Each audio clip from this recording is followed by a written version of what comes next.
abusuafo ne ahwefo e mo bia kwabade ba Unidek TV so send the dey kan obodi answer betumi emi subscribe button so no subscribe na for like na wetumi a share no we comment was na betumi. You know, it's your boy Captain to the Planet. I'm here to talk to you about Unidek TV. Please subscribe to Unidek TV. Subscribe.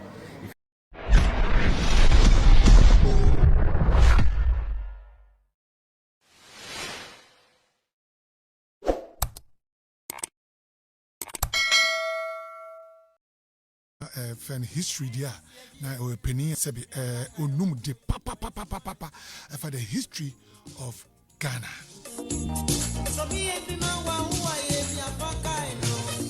Apani anape ba makwa baba ka se video so. Me pa chaw meje oso menua. Me mo na se me pa macho. Because I am privileged to have you here. Men so me yes emra mo de ma me no. Mako baby bebre ma mo amudi kan frame no. Mo be ya bidi echirefo me ya pa mo fa nchem. Mbache wonya hwe. Se mpenifo se nkwan ya de no. Usaka kan mo kura timi yeye ma. Mi se kutua bi a wo de ma ya no kwa no. Ye chiefo no ye ni beso. Mate madasi. Opani makwa ba. Enne e Ghana for fida. Ya ye Founders Day.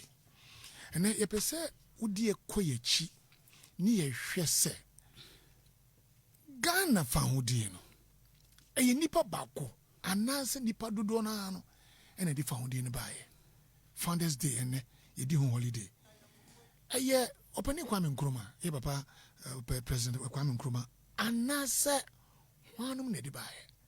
Esa senti echie bebre nkofo di echie wase dabi we nipa miensa we dey say the big six opani unum di e wo Ghana abakoso mi die afidi ye jema ka bibi chen Medasi pacho se etiefo 8 ya wo kasa no wa ma opani o mampani di na mo minim se na o mampani wo twani mfoni ni sa ni se o kan sembi na no se Ghana ye fa hodie no ono de completely onye ntumi se ubabo Kwame Nkrumah din do bona baso kase pa se o kan he stood very tall in it na mom se wo beka se ono ana esi ye boni din se o ye founder ana ono no hye ade no ase no ana ono no wie ye no enye nokore na osan ka to start from the beginning of America for din say you have founders our America you need founder our America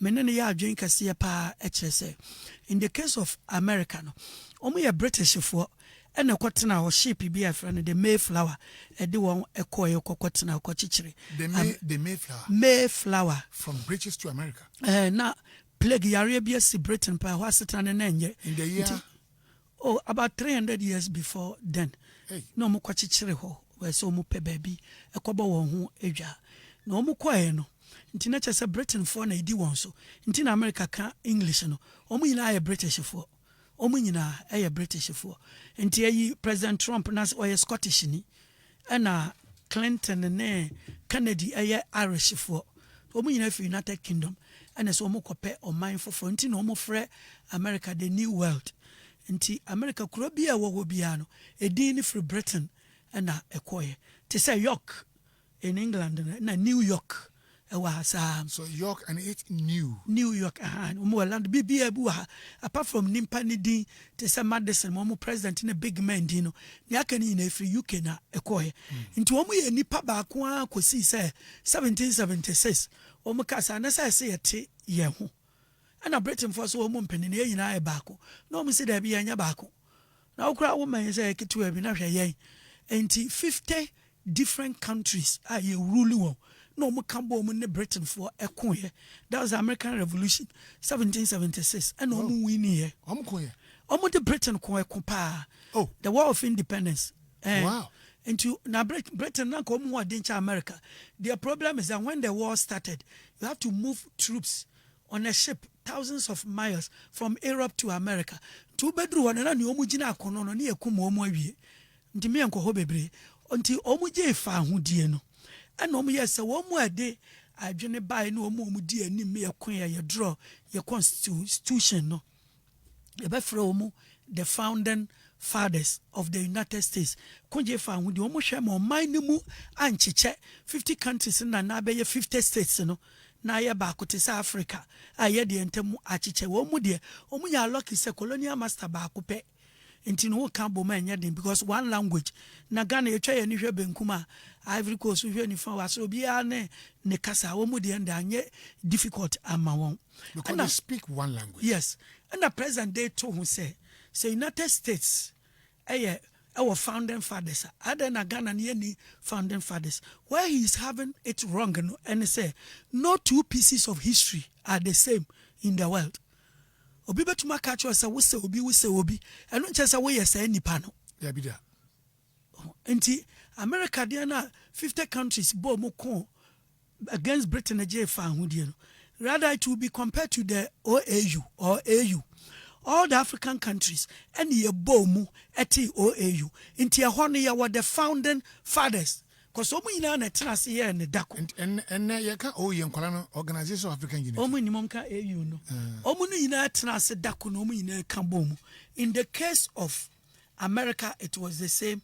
In the case of Ghana, you can never say ye the same. President Ekasa Biemuno or sign can say Ntokwano as in several decades earlier no bo Aiding Aborigines Rights Protection Society edi President Kasa in fact were myopic in history. So Margaret Thatcher nkobeka se oye historic pygmy. She said when to me nyini on say wo ba na oka for mo a when to me enyini no ukono abakose mo asa na president no etie say Prime Minister Thatcher nkobefra so oye pygmy in history and no nche say wadi watem enche bia na president e ka kire man we say ne wafa JB dan kwanete University of Ghana wabra ni din MPA mu ba bia na nua Koforidua no wakwaka no Koforidua say Nkrumah deshia ofiri osu a odi koko ba Ghana no wonfiri Nkran biem tetekwashi mfiri Nkran biem na oya kwapem ni efira kwapem mampon teche se na dese ono within his own party in Nkranfo na ewom no na ye sha se ye di gu no so tije bi dan kwade we ye quiet ye koma nko be change University of Ghana din de na ofadin ato so na tetekwashi de Nkranfo ye koma nko be ka se ye friend so ye akwapem papa who CPC tetekwashi oye Ghana. Oh, what day? Na wa no tetekwashi na ya kanfo din. Akwapem mampo mu ka twi no. Akwapem twi no. Me pa cho say din what bi wo hope. Ba jo debi.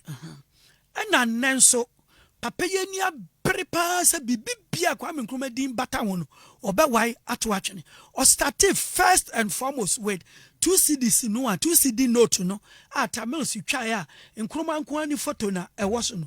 Obai na oje atwa.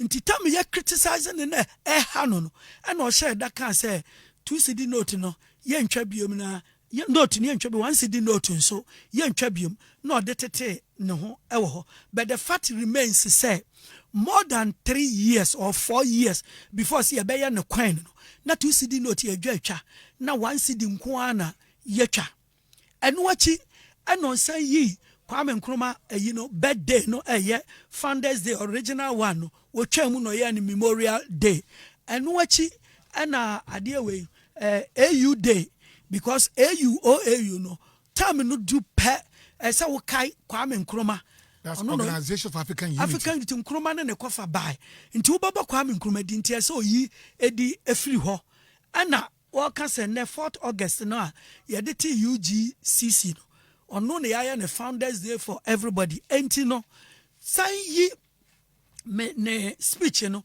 ubehu ebufuo bia na ode kasa all because of the name Kwame Nkrumah na me sure say within bare 20 minutes ya kai machire mu ma yahu ba bia president ni fiba ene ne enti opese o sai Ghana ya bakosem no to ye Ghana ni ati obi titiri asante ma ka twa so opese o sai Ghana bako wasai na wiye na mom no luckily jekedako and Okana Sembi say history cannot be obliterated.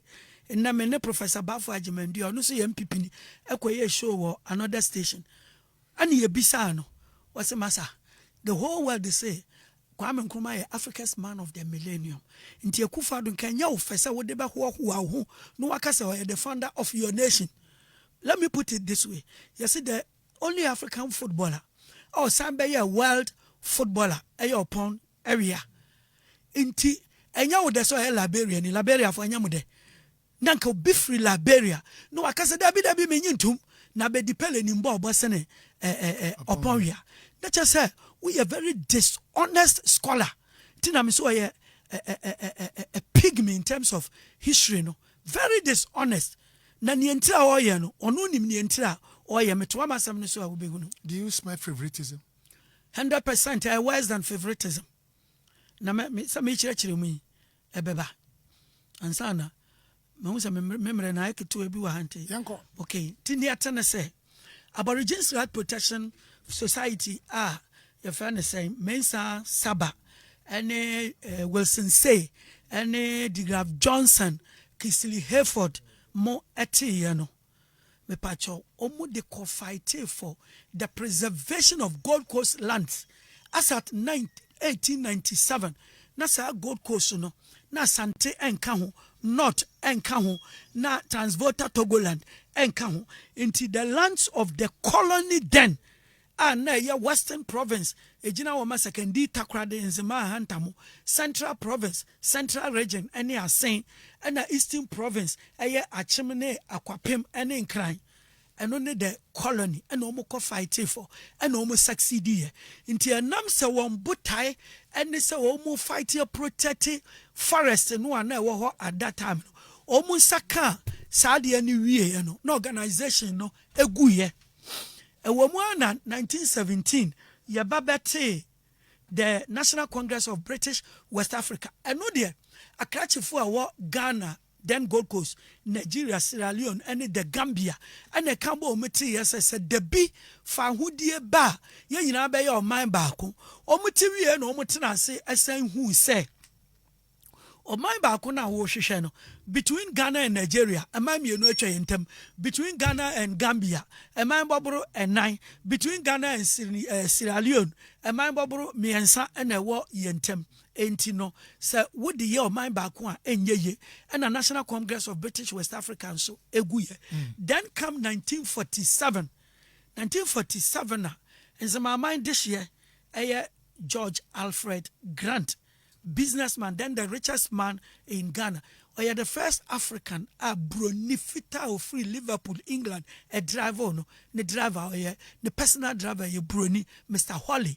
It's Mr. Holly in 1947, no, Yakofa Kwame Nkrumah free, Takrade Haba, or driver, no, then call Nifie, our Poissy Road, second D.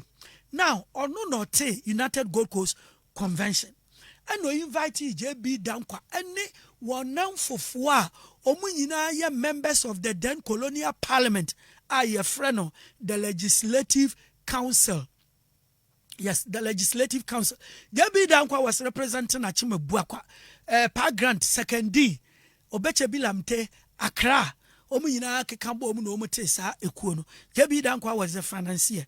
The aim was that Governor Gogisberg far back in 1925 had recognized the fact say before ye nipa ese wodi won ho so enti no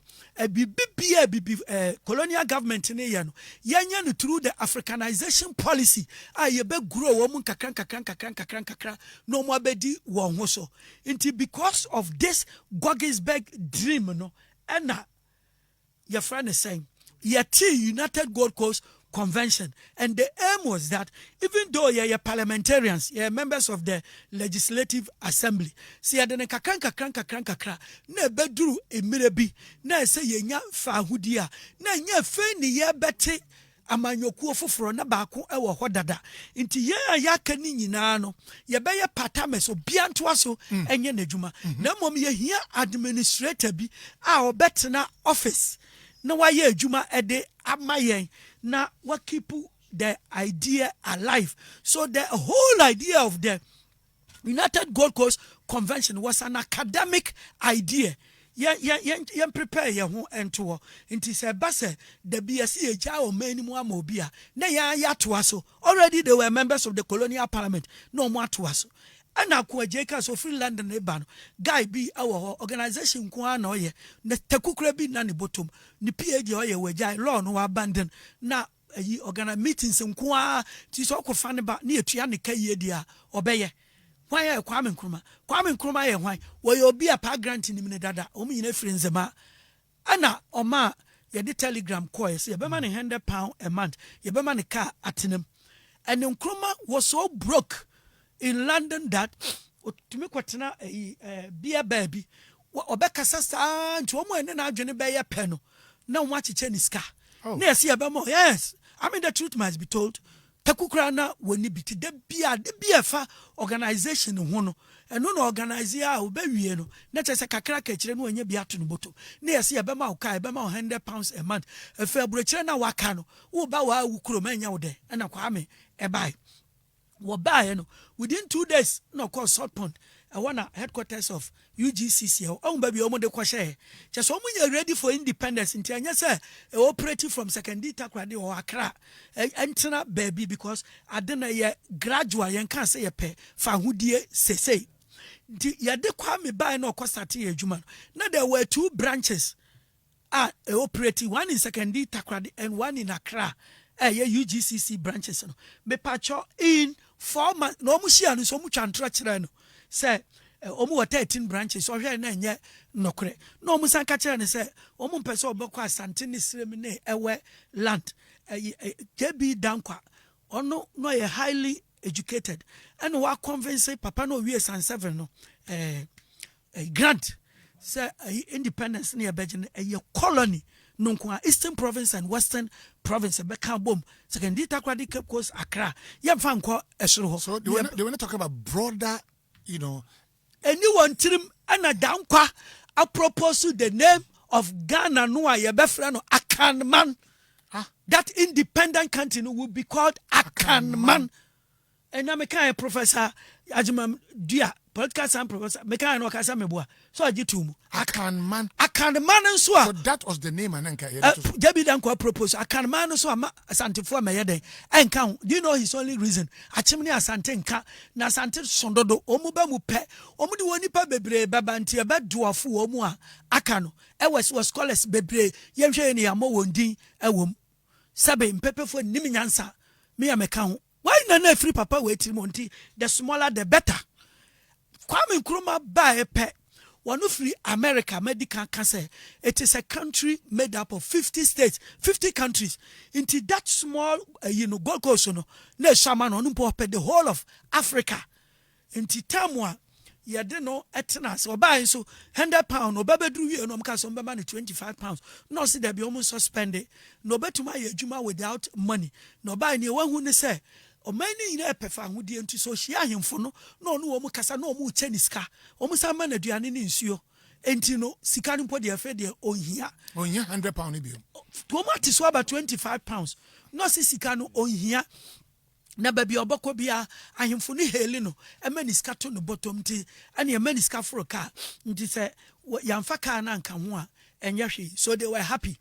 Within 4 months, Kwame Nkrumah had organized 500 branches throughout the country, from 2 to 500. Are you kidding me? I'm telling you the truth. And no, okoko pia santimemo. Oh, I'm just saying nimero. Okoko pia santim. Papa, the urban mapanacho. Am I 10 minutes? Kopia santimemo. And on ne prempe the second otumfo. Ekasai about in the vision. No say enti UGCC airpe fa hudi amoma we nyina na yanka nkyere me no wo a wo se meboa no hwe big size na akofo de won foni de agu yesika no wo ba unsa serem ni bia enka ho wo ba unsa ewe ni bia enka ho wo ba unsa asante ni bia enka ho na sam na unima asantefo na akọ school Vito wusu ni ala amponsa wuni nipa na akọ school ewo ho ene the Jantua brothers na ewe de omo akrachefo untumi nkan na de asa. They make sure that they would avoid all these people. In the time we who was otumfo no na ne kasa no and otumfo ka kire ne say winim the most powerful youth association in Ghana and only Ashanti Youth Association Krobodu say Franklin Dubo Bijantua Kwame Sana Poku Jantua ene fene say Vito Wusu Araram Ponsa me do wo nyina e maw e tie for madawro papa yon hwe book mu on hwe book mu no kasa no Papa yetio. Me di womu yina ba bedi wachi. Eno na enam so ma Kwame Nkrumah ete ayibekuo bi within CPP, Organization of Youth Associations. Ewo your friend say CPP no are very powerful. Internet within UGCC no are very powerful. Na o share say independent struggle no ye slow. No ye general secretary na nundru baby ano. No meeting kura wo mo obi ye n'adwuma. Ana ne nkran hini bi from Osu ni kwabena bone.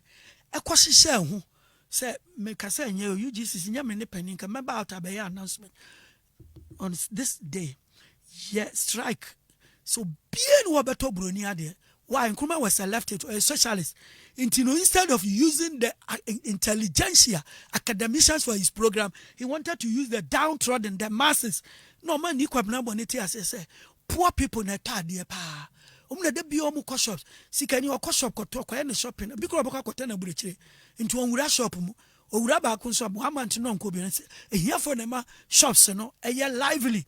Tell them that tell the whole country nobody is going to buy anything. And then a boycott, which was so successful. Boycott of European goods. We no. Next year, say ye real. Kwame ye bear then was don't worry, mini amaye. O kwaninam Jamestown puano one. Before I do omuko Second World War, omuaba, omunye jumanye. Wakodi from 1939 to 45. Obi ba no, ne yere ka se wawu. Into a water for floor.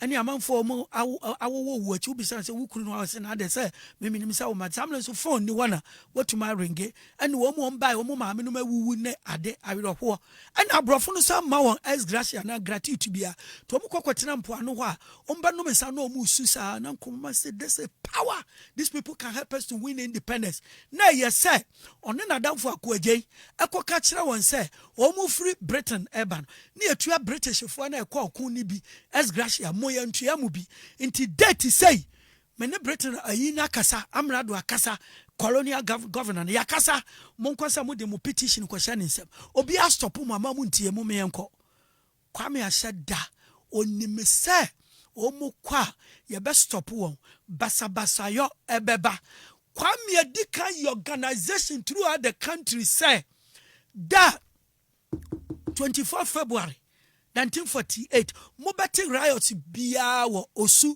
crossroad one mulutu abrofo no shops ni nyina ebe pie secondary takwa de Cape Coast Kumase Sunyane Tamale no na de fa hudie bebre it worked to perfection enti abrofo no started say investigate and ye che 6 of the leaders of the UGCC Awuno Williams ejane Nanka Bruce ejane RS Blay ejane pa grant no kwa burekire enti wo mu ayenya wo mu no mo ye 5 ena William Oforiata pa wudi o kira de wa chima Buakwa State College oba Accra wate se riot ne ye pempanyimfo na chonto be ka kire ne wo fa se baby owo bia wonwane abedru fie ho no na abrofo no che no e ka ho nti wono de UGCC mpo na won ka ho wonim bibia mo hwe ena na kofo kreti Ghana sika edi nkofo bi ato so the big sis enti sa nkofo nsia na ye chi wo mu no eno na newspaper caption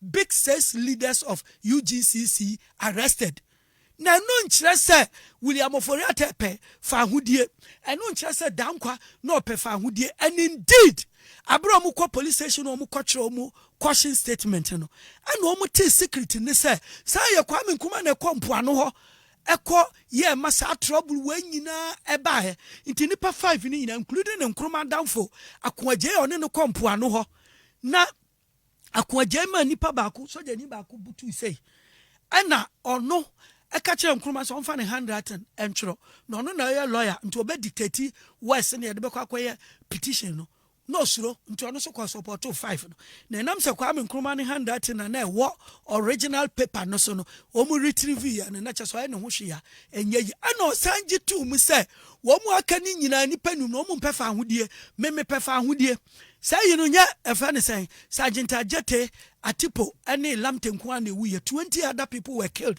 na say omanyi moja ni 23 ahwe egu nipa moja 23 ahwe egu na meme so na me san be yi me ho afiri mu dabi sa moja na ese faso eba so me pefa hudi ama oman no nti wo mu aka ne yede wo mu ko prison wo Kumase na Kwame Nkrumah ya isolate na de ne ko Tamale na tamu a wasen commission kan say yenyai wo mu nyina no na Nkrumah eba no atare ba ko pe na ahya ne be 3 months na siremini wo hini bi de ne branch ni fie ka say beje batakari hye na atare we aye findodo sa batakari no ba he no disiye eno no declare independence for Ghana no now 1950 na Kwame Nkrumah say yeah another trouble biam positive action say yamfa fanhudie amaye a wanye you want us into biara mama obi ankwa adwuma kwasi mra ye benya ye fanhudie meanwhile no na santefo na be di na chi ninti no wanya power amotumi break away from the UGCC and Tisanke they offered him £100 to go back to UK to continue his studies PhD no betu yanika no abe hadwene wo manwe mu na o refuse ye and asante hene Prempeh the second amwe was AKUFO-ADDO mo obi din no obo efanse JB dankwadi Prempeh the second no soma Jantua brothers no ekoka che no onhwe ye na fra na omo afra no ko so pond no times bi ombeka no wamfa anya adwuma na so te ne ho a obobo no mana ba be ye o mampanini enti Nkrumah te ne ho oti CPP ne yakoto waba 1951 Nkrumah she prison no standing as parliamentary candidate for Accra Central enti o wini ye a wo bae obey leader of government businesses but your election that time near what 38 seats CPP e wini 34 one independent na UGCC e wini 3 until after 51 election no and the UGCC egu here and Asante for the CPP for now between 1952-53 and Nkrumah draw 5-year development plan no so I saw man not to force free education because abofunu use one so mu na be nkukudwuma na obi a wo be nkukudwuma man education na onye ntina not na school bi ani ho in fact as at 1958 na fe na not a produce first graduate ye fe na Lasan Banzaba ntina chese o mu ni educated people and na Kwame Nkrumah man free education and no na Asante for say eh ni edi wachi abo mo waje fa ahudi a fa wudi yen yesika samre na ekoko sika na edi hwe Ghana and na wodi kwa hwe siremfo ani wo mu aka nti ya te ye ho afri CPP mu and na NLM ba mateme ho yati en wo frinti na ma Vito Wusu eko UP ma RR Mponsamo eko UP na no mu ye CPP so as at this point we have two things the public is supposed to know. One, na Santefo nka yi tradition no UGCC ho. Number two, na chimfo so enka mateme ho tradition wo mu enka ho. Enti hwanu na gina fapem eti omo no. Aya bafo akoto aya sante hene chiame ana odi animu ate wo ho to ne na no ye head na bra wo bote wo ho no ana omu 54 election yebakwa election for into 53 Nkrumah asked for independence. Now brofo say we can't give you independence when there is trouble in Ashanti. The Ashantis have left you and there's trouble there, so we can't give you independence. Now Kwame Nkrumah make that famous statement: we prefer self-government with danger to servitude in tranquility. See ajifa wudi entokwa wo memo de wo de emfa ho fia de ma no bro ne se wanye den one penny nti yanto ababiem ni ehu se ni Asantefo kan ye bagi atuma na ye anyintum ye kwa koto aba na NLM National Liberation Movement every Asante Northern People's Party so ni educated people nti so mbe kind independence no omo ba suma bi before to mbete wo ho ana SB Dombo Samuel Diedon Dombo ane Ibrahim mo ete your friends Northern People's Party ana SG Anto Transvoter Togolan Party say 1918 League of Nations na di beka ho Ghana ho because of a British for na chair German territories ni mutu Togo eko French for and Togo your friends voter region transvoter ba English one ho enti say English for e kwadia almost so eko ɛna nkranfoɔ te party ga hyifi mɔpɛ sɛ ahɔhoɔ abɛgye wɔn capital nto ɔmo nso ɛte party de apam obi afiri ha ɛna muslimfoɔ so te party Muslim Association Party sɛ kristofoɔ mu wɔn nti ɔmo so pɛ recognition. The only national party was the Convention People's Party, formed and led by Kwame Nkrumah. One no agitating independence for the country. Nobody was thinking about independence. And that the UGCC started independence struggle. No go. Enti egwie ya no na santefoɔ ne te National Liberation Movement Ghana for NTA na santefoɔ empe achemfoɔ asɛm because omo ate sɛ Debi dankwa na no mpɛ sɛ yɛde wɔn bɛka UGCC ho enti wɔn so mpɛ n'anim ahwɛ nti asante kotokɔ ne nsema kotokɔ ya ade baako nti ebedi Kwame Nkrumah achi nti time on break away from Nkrumah no mpacho Debi dankwa no nwi Debi dankwa died in 1965 and I'm talking about 54 election asantefoɔ no ane esremfoɔ Northern People's Party yes yebeka abomobi abeyeko fa Professor Kofi Abrefa Buzia from Wenchi that time na bono ne asante ya one region na bono ne friend Ashanti West and Omukofa no as a leader. Until as at the time of independence, no opposition leader to Kwame Nkrumah and Nika Buzia. Until down Quadia, no a fizzle out one can Ghana politics who ebium. Now we share Ngumaye Krami Proceedings of the Ghana Academy of Arts and Sciences 1975. Dianwa or can be our page 28 and 29. Me reading kakra me reading here was in 1954. 54 election. The dying of Gold Coast politics. JB Dankwa lost his Abuakwa constituency seat to a nephew of his. JB was shocked to the marrow of his bones by this defeat in his beloved Achim Abuakwa.